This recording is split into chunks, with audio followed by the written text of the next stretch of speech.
We're all very human and fallible, and yet we live in a society that rewards pretending we're not fallible, or the range of acceptable fallibility is narrow.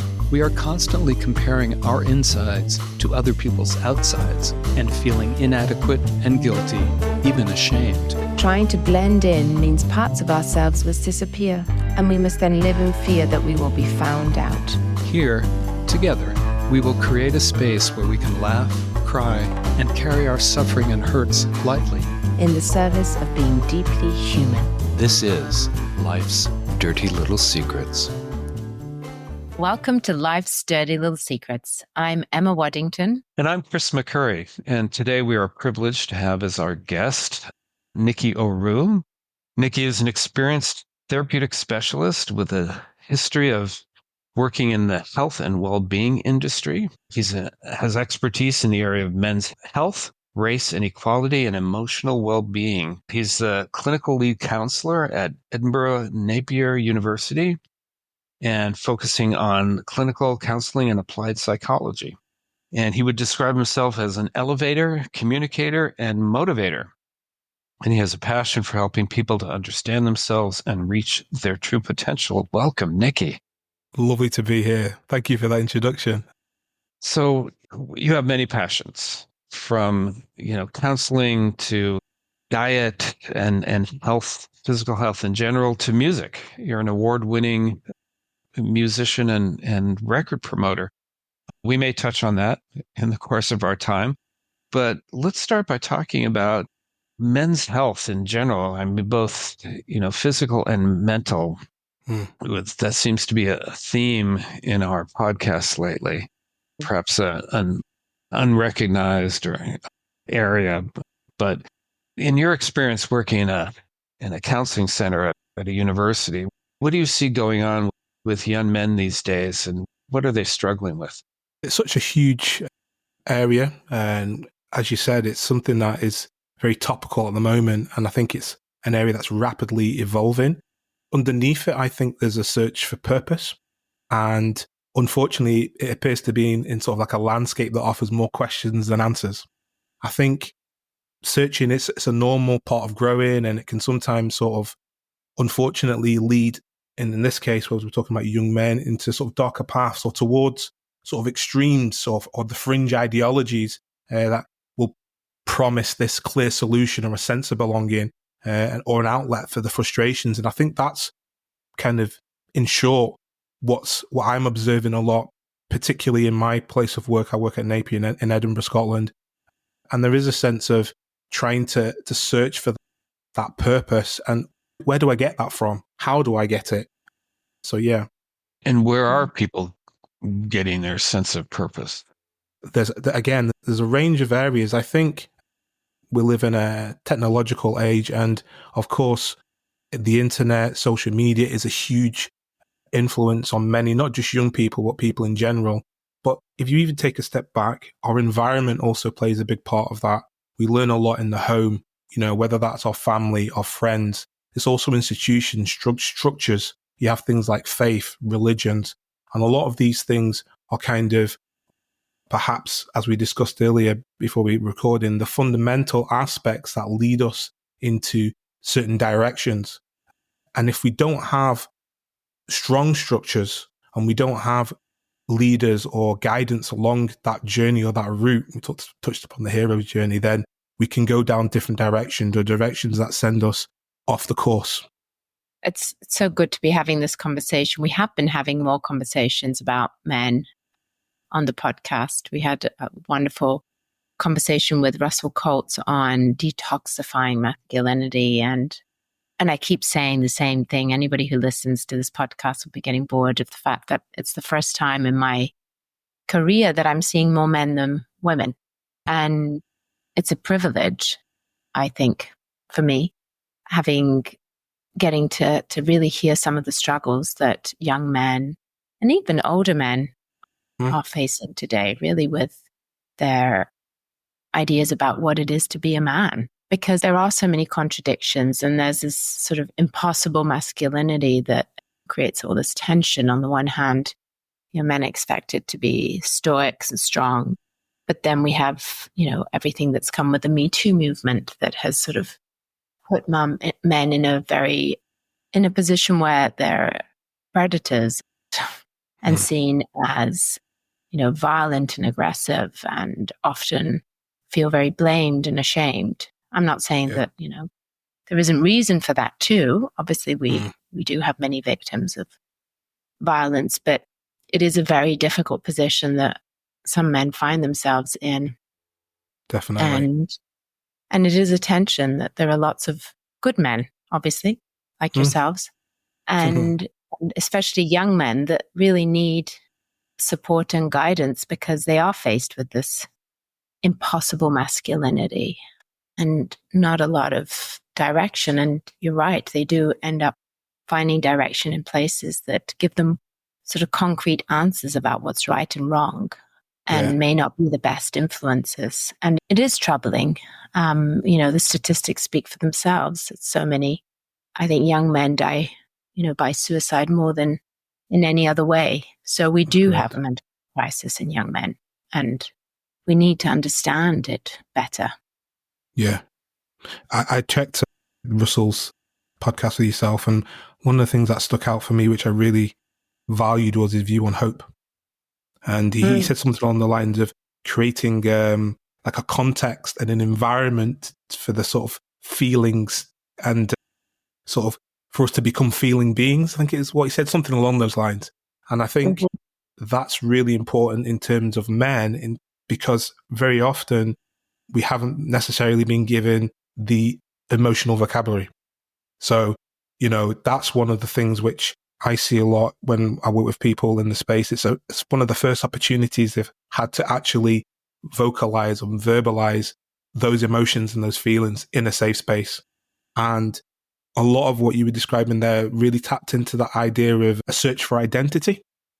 And you're speaking, Chris, about what's difficult. I think there's 3 key areas that I've been thinking about, which is the shift in sort of gender roles. That's something that's huge. The economic instability that certainly a lot of people are experiencing. And then there's the social expectations, which is kind of what you're alluding to there, Emma. And I think a lot of if we were to start first with the sort of the gender roles, there's a traditional sort of notions of what masculinity is supposed to be, and I think that can leave a lot of people, men, very unsure about what it even means to be a man. It's kind of, what does that even mean in 2024?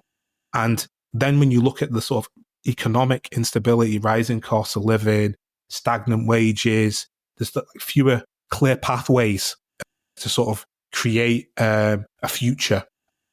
That just adds to the uncertainty that seems to be around for a lot of people. And then we've got this growing emphasis on sort of emotional intelligence and vulnerability, which a lot of men who I work with struggle with that. How do you integrate that with your sort of self-concept due to the cultural conditionings that we've been given? And for me, I'm a passionate martial artist as well. And that's one of the key things for a lot of people who don't know much about martial arts. It stems a lot from vulnerability. And when we look at sort of martial arts and combat in general, a lot of people are looking to feel less vulnerable, and you forget that a lot of the time, that actually that's what's a big driver, so that I won't be a victim, so that I won't feel vulnerable. So yeah, that's something which taps into a lot of my work, is kind of how do we have safe spaces to experience that vulnerability and the full plethora of emotions that we all experience. Thank you. Absolutely. And I think I've come to realize I'm a mum of 2 boys. Okay. And my boys have taught me so much about what it's like to be a boy today.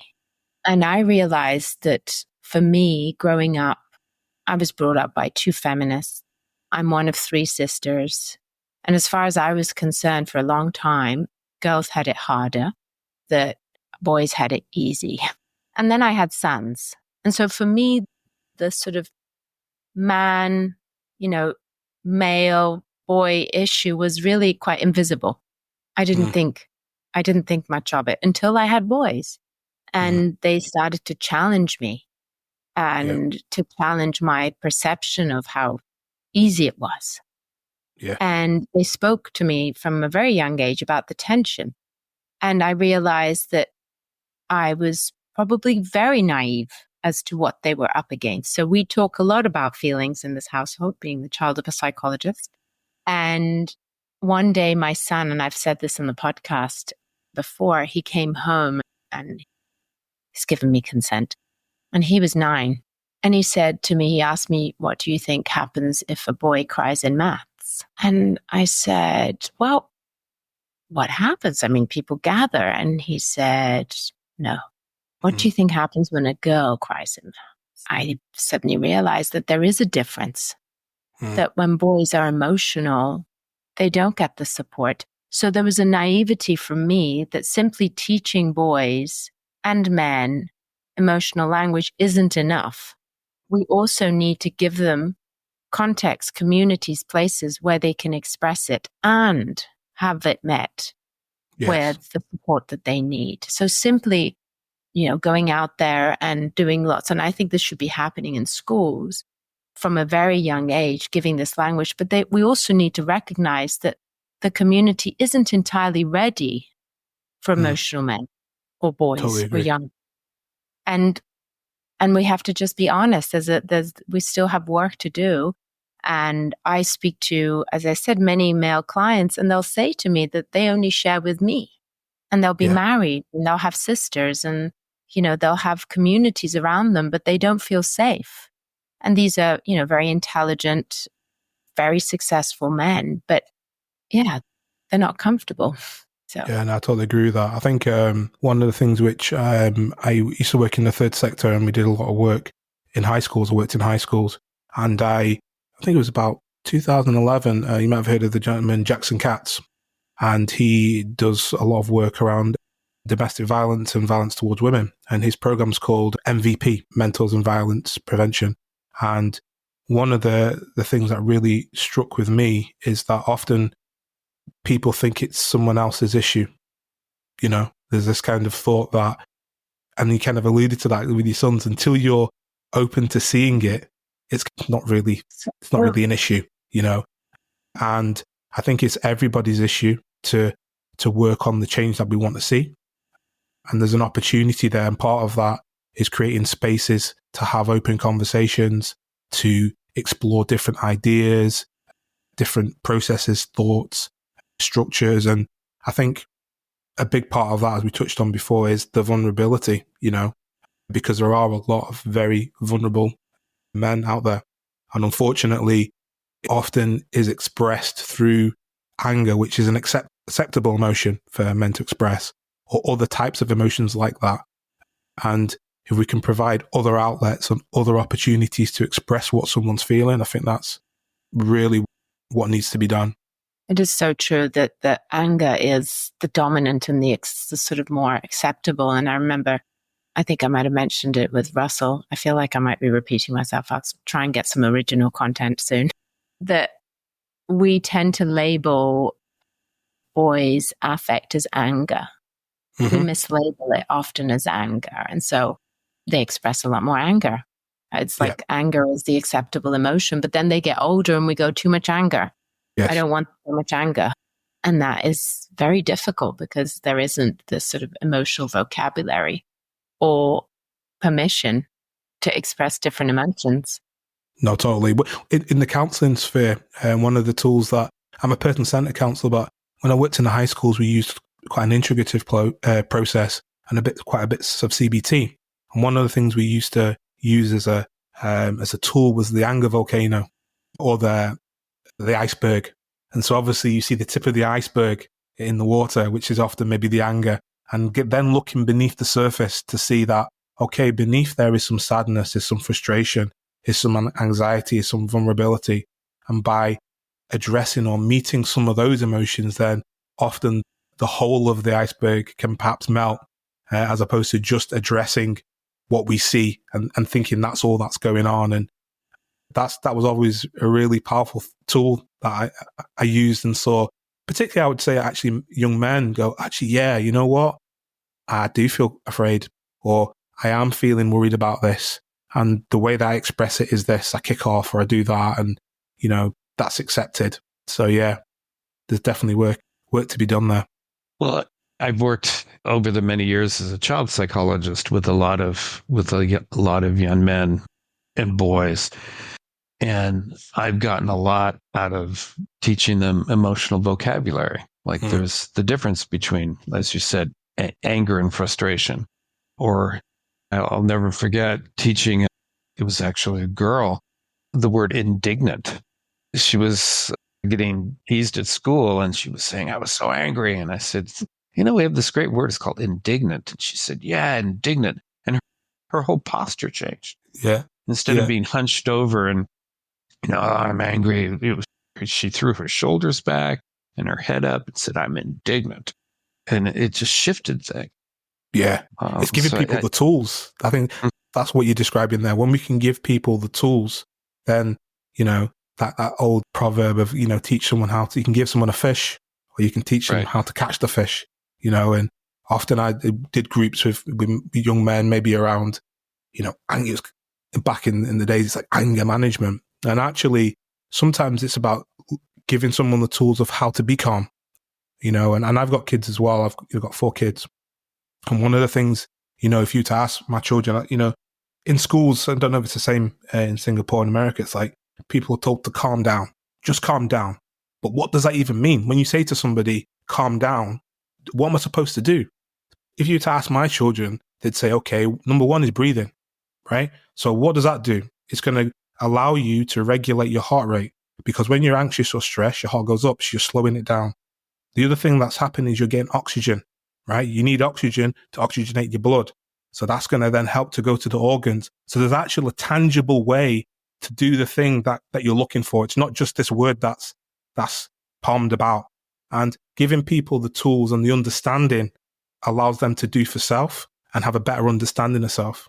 I mean, one of the things that I would coach parents on is to do that kind of validation or feedback and to use more nuanced language like, wow, you're really frustrated right now, or whatever it may be. And I would encourage parents to not be too calm about it, because people hate being told, just take some deep breaths, and it's like, you just want to punch the person, because clearly they don't get it. Yeah. So I would talk about what I call whole body validation, where the parent would reflect back, not throw furniture too, but to be able to go, I'm really frustrated right now. Yeah. And those nonverbals are very powerful in terms of saying, I get it. And because if people don't feel heard, if they don't feel felt, they're going to persist in that behavior until they do. A friend of mine, it was actually one of our guests recently, Steve Graybar, used to say, all behavior is a message, and a behavior won't begin to change until the person knows the message has been received. And those nonverbals are important to be able to convey, I get it. This is frustrating. This is really sad. Wow. And I think going back to what you were saying before, it starts with, what can parents do to raise good boys and girls too, because the girls need to be able to understand their own internal states and express them in ways that are going to be effective. Yeah. What you touched upon there, Chris, as well, was that acknowledgement and acceptance of how somebody's feeling. So, and you were also alluding to that as well, Emma, that if I can't even see that you're struggling, or I can't even acknowledge that, what I'm seeing doesn't look like a struggle. It's like, oh, what are you complaining about? But when we can have that empathy or that understanding of, okay, I do see that it's hard for you right now. You're feeling disconnected. You don't feel you have a place.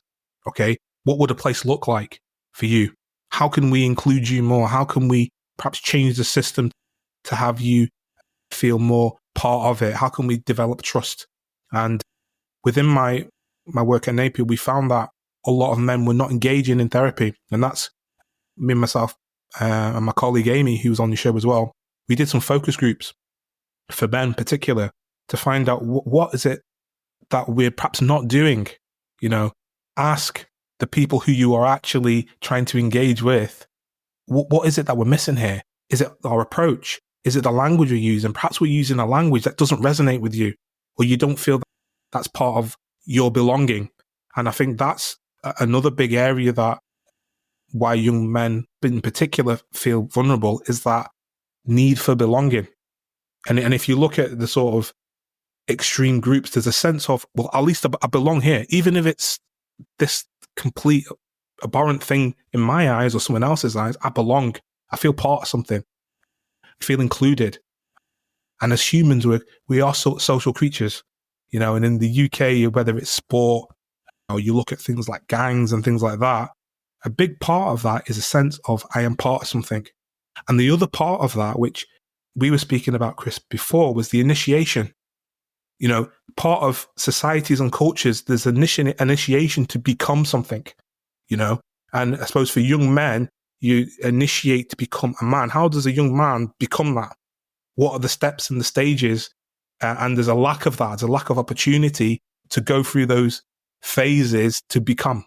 Oh, yeah. I mean, historically in other cultures, it was quite clear, you know, at a certain age, you got taken out into the forest and that's right, you know, circumcised with a dull rock. And, you know, you found out that those spooky characters were actually your uncles in masks, you know, all these years, and initiated. And then you came back to the village and now you sleep in the men's hut. And it was like one and done. But now it's kind of vague. And so people are looking for that validation, that initiation in some places that are not very healthy. That's correct. And positive role models as well. We were touching upon that. Where are the positive role models? And often they're quite binary or one-dimensional. It's kind of like, it's either this or it's this, you know, as opposed to can multiple things actually coexist, you know? And in therapy, with a lot of clients, we talk about, you know, I was speaking with a client just the other day that a good person can do bad things, or a bad person can have some good qualities. And this sort of nuanced outlook on perhaps what it can look like to be a man can be various things. It's not just this or this, you know, and so that will allow people to, particularly young men, to find the place for themselves to fit in, you know, and to kind of feel part of something.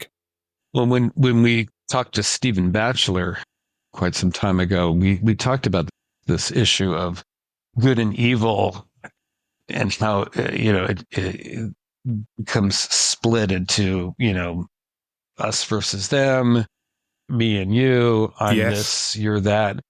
And when in fact, we all harbor both. Yes. And are capable of both.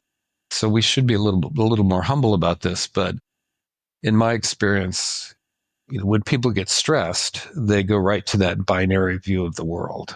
Totally. The psychoanalysts call it splitting. And, you know, so everything becomes black and white, all or none, us versus them. And then that's, you know, something that people can embrace because it's simple and, you know, it gives them a path forward, not necessarily a, you know, healthy path though. It's just hitting me something that as I listen to you both, I'm thinking one of the issues we have with men is because anger is the dominant emotion. They're often those young men who are angry faced with rejection and with being told that their anger is too much and nobody wants to listen to angry men. Angry men are scary and intimidating to women. And thinking about that metaphor of the iceberg, because the anger is just the tip. We need to give men time to talk about what's beneath the anger, but sometimes there's just no time for that because anger can be such a powerful emotion. It's a difficult one to sit with. And maybe that's the privilege we have in therapy, that usually people do get angry, but they don't tend to be aggressive. But in other contexts, they could be. Yes. But we almost, this reimagining masculinity includes being okay with the anger that is felt. And giving that time so that we can see what else is there. And I've realized that as a woman, my boys have talked about martial arts and boxing. And my first reaction was, no, you don't need that. Why do you need to be aggressive? Who are you going to use that against? My initial was push away. Mm-hmm. Thankfully, I have very patient boys and very patient husband they educate me. That's okay. That it's okay to want to be strong. That it doesn't mean that I'm going to want to help people. That it's okay to to get into fights, not to hurt, but, to see how my body can move and how I can, feel strong. And that for me is a different version of the world as a woman. I know there's lots of women that like fighting, but I don't. I see aggression as quite dangerous and quite scary, and I get quite intimidated. Yes. But I think that the journey is about making space for these different, like you said, the different facets, and not pushing it away and going, that's not okay. We can't have anger. We can't have wanting to do, any aggressive behavior. That's not okay. It's kind of, and I can see why that would be very frustrating. It's very frustrating for my children when I go, we can't speak like that. You can't talk like that. I don't like you listening to these people, like shutting everything down. Yeah. But to be open and curious and to invite isn't easy either. Very hard. It's a big journey, but listening to you both, I'm thinking the journey really requires an opening up, because we can't continue the way we are. We are losing young men too much. Young men are not asking for help, like you said, in your organization. That sounds fantastic that you've had a focus group and said, what are we missing? We need to be asking these questions. Why are we losing men, to fringe? Why are they more inviting than being amongst us? You touched upon it beautifully there, though, with the acceptance that all those varying feelings and emotions are valid. As soon as you disconnect that and say, well, that's okay, but that's not okay, and it requires empathy. It requires awareness. It requires some actionable steps. And I often communicate that, there's the duality that exists in nature, in the world. I mean, I believe in peace. I'm completely anti-violent. Yeah, I train martial arts. I love animals. I love cats and dogs. Yeah, I eat chickens. We've got this duality, and we like to, but that's different. This bit's okay because it sits within my narrative, or what's okay with me. And being open to the conversation and to be able to question, okay, why do I think like that? Or why does that person think like that? Nobody just came along and had all those thoughts, beliefs, and ideas. A lot of it's conditioning, a lot of it's environment, a lot of it's learned behavior. And that means, as you said, creating an open space to discuss that. The only way that we're going to have any change, by just demanding that your beliefs are wrong or you cannot do that. Well, we see it's not working at all and hasn't worked. So, is it Einstein, to keep repeating the same thing and expecting a different result is insanity, so we have to change what we're doing if it's not working. Yeah. And I can see how hard it is. Like personally, I notice that the tension with me and my children, I don't see it in my clinic room. In my clinic room, I have lots of space for emotion and it's fine. But when my sons come up and I hear them, sometimes their banter just feels, borderline aggressive, or, they talk to me about boxing and they watch boxing and I just worry, what does that mean? Are they going to get into fights? Are they going to want to be, but that's pushing them away instead of being curious. And I'm working on it. I can't say it's really easy. I have good guidance from my husband, but having been brought up with girls and, pacifist and all that, I think I just don't want that. But that's an oversimplistic version. Yes. Yeah. And I have to learn how to integrate it in my mind, but give them the room to explore and be curious for themselves, and give them the space to tell me about it. And I think context is quite key as well. One of the main martial arts I train is Brazilian Jiu-Jitsu. And it's interesting we're talking about men's health, because it's become very popular within a lot of the podcast world and the media world, from your Hubermans to your Lex Friedmans and your Joe Rogans. But one of the things about that particular art is learning to be comfortable with the uncomfortable. The repeated space of vulnerability, then gaining strength.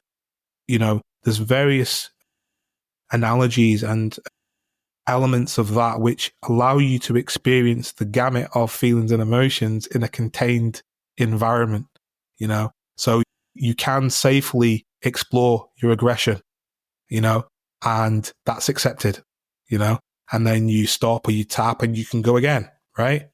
And you also are going to be pushing yourself to be in places that you're not familiar with or things that are difficult. And I think that happens in an athletic realm there. But I think similarly, having these conversations within the family, within communities is really important. I used to run a group in the community. It was called the Feel Good Group. And we made it single gender. She had all female groups, male groups. And within those spaces, for many of those young people, it was the first time that they would sit and have lunch together or talk about issues that they just didn't feel safe to have. And it was such a beautiful space to sort of, you're having some lunch or eating some fruit and discussing what it's like and how does that feel for you in a safe, contained space, allows people to feel free, and to perhaps explore things that they think are not acceptable. And I think that's severely lacking in many areas.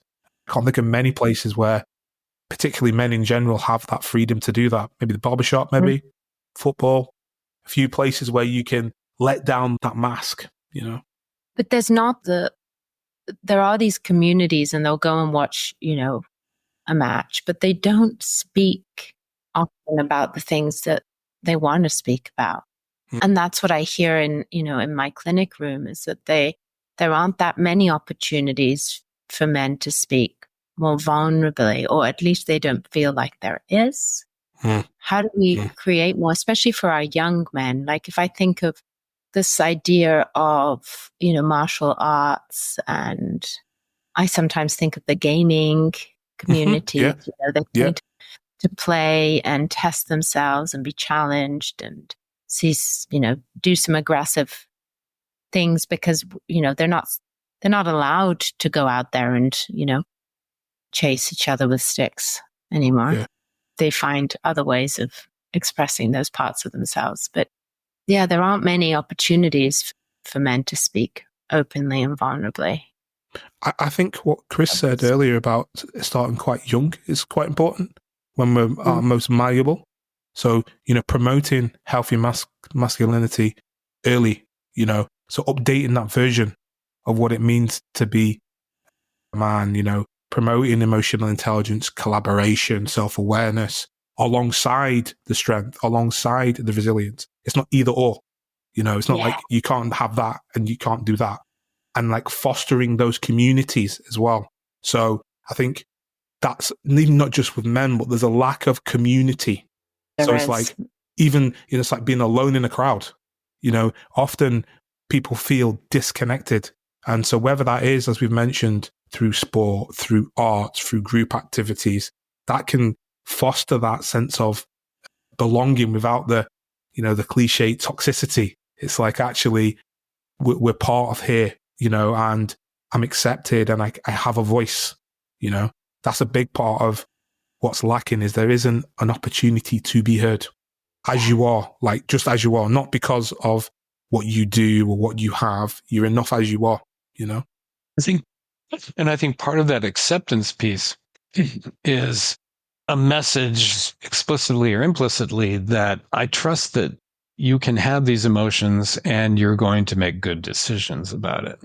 Because in the therapy that Emma and I have been trained in, it's not anger management so much as it's managing your behavior when you're angry. Trying to get rid of your feelings is difficult or maladaptive in a lot of cases. So it's okay, here you are being angry. I trust that you're going to be able to make a good decision even though you're angry. And I think that's very empowering to get that message that you're not going to go crazy or fall apart or become an axe murderer just because you're feeling X, Y, or Z feeling, and let's talk about how you're going to manage this situation and giving kids the tools to be able to do that, largely through expressing their feelings in appropriate ways, and adaptive ways through language or whatever it may be. But I think it kind of goes back to that idea about martial arts. And Gandhi said that you can't be a pacifist unless you know how to fight, because being a pacifist is a choice, and if you can't fight, there is no choice. That's exactly right. That's a beautiful quote. Years ago, when I got my black belt in karate, one of my colleagues said, "So, can you kill a person now if they attack you?" And I said, "Actually, now I don't have to kill them, because anybody can kill somebody, pick up a chair in a bar and hit somebody, and they're dead. But if you know how to use your body and, through martial arts or whatever, you can handle situations or even not get involved at all because you're not going to be reacting out of fear." Wow. That's such beautiful. A paradox. Yeah. And it is such a paradox. Like when I think of people taking martial arts, I often think it's in defense and that you're more likely to get yourself into trouble. But we had a conversation with a psychologist who works in a trauma center in London, and she talked about interpersonal violence and how young men are carrying knives to protect themselves. And if you carry a knife, you're more likely to use it. But often they're carrying knives because they're so scared that they're going to be attacked. And I guess it's a paradox that if you actually have the skills, you're less likely to use them. Yeah, 100%. I totally agree with that. I think the other thing which I see with training and other endeavors as well is that these are just other vehicles for expression. So, I did music, and when I'm performing or when I've done music, it's an opportunity to express myself. When you're doing the sports or you're, doing other activities, it's an opportunity to express your whole self. And the other thing, we've talked a lot about anger. It's necessary. It's a necessary emotion. So as soon as you say you shouldn't be that, it's like, well, part of me is not necessary or it's not valid. And I think it's about creating an environment and a culture where that acceptance of the whole, as opposed to cherry picking, well, this and this is acceptable and this is okay. It's, as you said, Chris, okay, I can see that. I can see that's what you're experiencing. How are you going to manage that? Is that serving you? Is there an alternative? Is there a different way? And that's one of the first lessons you learn in authentic martial arts is to avoid. That's actually the very first thing. If you can avoid it, that's the best form. So you don't have to do anything. So I think there is often misconceptions as well that lead people to have a certain view of what the situation is or how something's being perceived. But yeah, I really do think we have got to create the space for these conversations like we're doing today. We're having the conversation, Yeah, absolutely. And I guess recognizing that there are a lot of young men who are not getting this opportunity to have these conversations. And correct. And understanding, I remember listening to a podcast many years ago about a very sad story of a young man who died interpersonal violence. He was stabbed in London many years ago, and he had started a boxing gym, and he had so many young men at his gym, and unfortunately, he was a victim, but he wasn't a part of the fight. But he had this boxing gym, and that was a community for these young men in Brixton. His mother went on to continue this boxing gym, but I think that's what's missing is where young men can come together and get accepted and have opportunities to share and feel a part of something, and where they can have the opportunity to talk about themselves. And I think that's part of it has been lost, but part of it's never been there. It's just in a way we find ourselves, I think, I haven't got data on this, but we find ourselves in a situation where young men feel so disenfranchised because there's more competition now. There's young women who are working really hard and getting degrees and not getting into violence and are getting ahead. And I think that makes it much harder than young men 50 years ago, where women were mostly at home. There's much more of an expectation on men today than I think there was 50 years ago in terms of behavior academics. And it's hard. It is hard. I think one of the things I've taken from today is it's about recognizing the challenge. Because sometimes you don't even want to say that it's challenging or that that's difficult. It's recognizing it first. And this is like a call to action. It's a call to action. When you observe and you are aware of an issue, you say, I see it. What can we do? Support. What can we do to resolve? Because it's not an unsolvable problem. I don't subscribe to it's hopeless. I actually believe there are a lot of good men out there. There's a lot of good women out there, and it's about working together in the community, societies, families, and collectively addressing it. I don't think there's one simple answer, which is, again, we often look for, I just want a quick fix. If we do this, will this happen? There's many, we talked about this, Chris, about the concept of like the flower, in person-centered counselling, you need the soil, you need the water, you need the sunlight for the plant to flourish and grow, and for young men and for young women, we need those various components of purpose, family, health, nutrition, all these different things to help a person become their whole self, Yeah. And like you so wisely said, it's easy, like it was for me before I had boys, to think it was somebody else's problem. Other end. But it really is all of our problem. If we want a healthy society, we need to look after everybody in our communities. Definitely. I mean, I do a lot of race and equality work, and there's lots of talk around intersectionality. It's Kimberly Crenshaw, and when she talks about inequality, she says, when you see it as a them problem or other problem, that's the problem. That is the problem. When it doesn't sort of relate to me, it's like it's over there, right? That's the problem, because we're all connected. We'll all have somebody who is intrinsically linked. We will have a brother, a friend, a sister, a mother, a cousin, who that relates to, and only when we see that, then we go, oh, actually, that makes a little bit more sense. Or you have a child, you suddenly go, right? Or you work in an environment where you see that struggle, you see, you go into a community where somebody can't get a job, they're not heard, then you say, I'd be angry too. If I felt like I'm not seen, I'm not heard, and there's another gentleman called Ibram X. Kendi, and when he talks about racism, he talks about like it being rained on. So like, but not knowing you're wet. We're getting all these messages, and I suppose young men as well are getting these messages and not realizing that I'm wet with all this information, this misinformation, actually. And we've got an opportunity to go, hang on a minute, like you're soaking with these lies, this misinformation, this myths about how you need to be.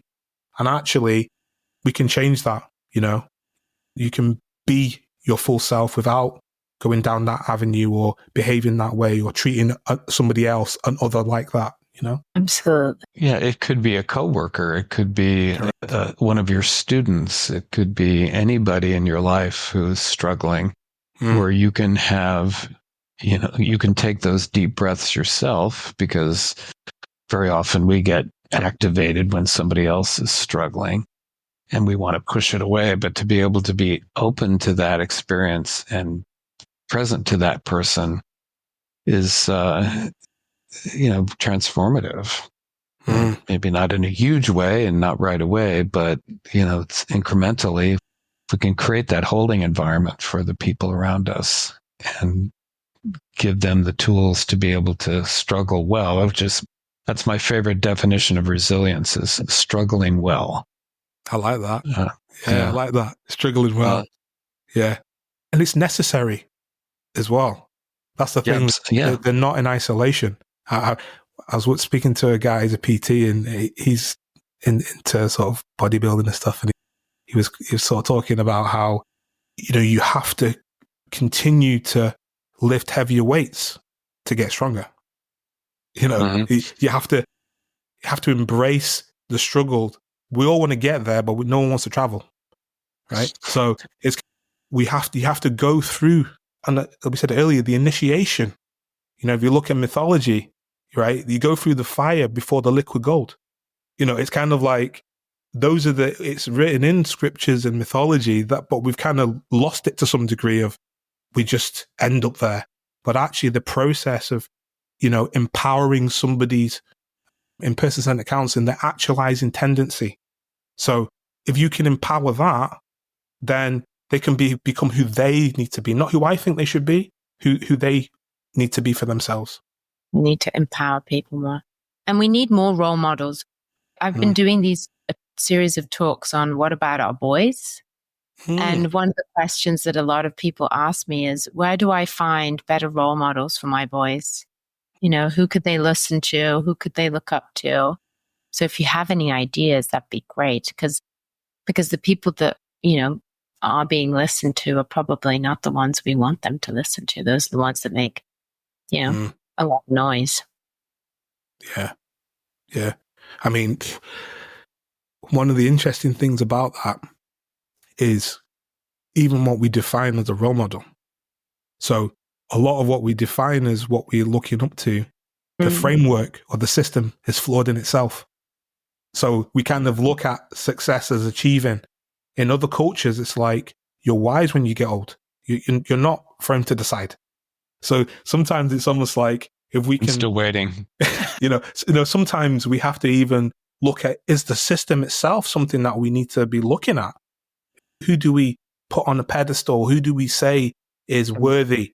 And as much as we might say we don't, you say that and then you go, well, but look, I can see over there, they're the person who's popular though. You say it doesn't matter to look like that or to have that, but that's not what I'm seeing. So there's a lot of fundamental work to be done in terms of changing that narrative, changing how because I think we forget the power that we have as a collective. It kind of feels like, I can't change anything, And so empowering in the sense of you matter and you do have a voice is where I believe a lot of that. So it doesn't necessarily have to be, somebody out there. It could be, in fact, for me, certainly my role models are my sister, my mom, or a teacher who encouraged you.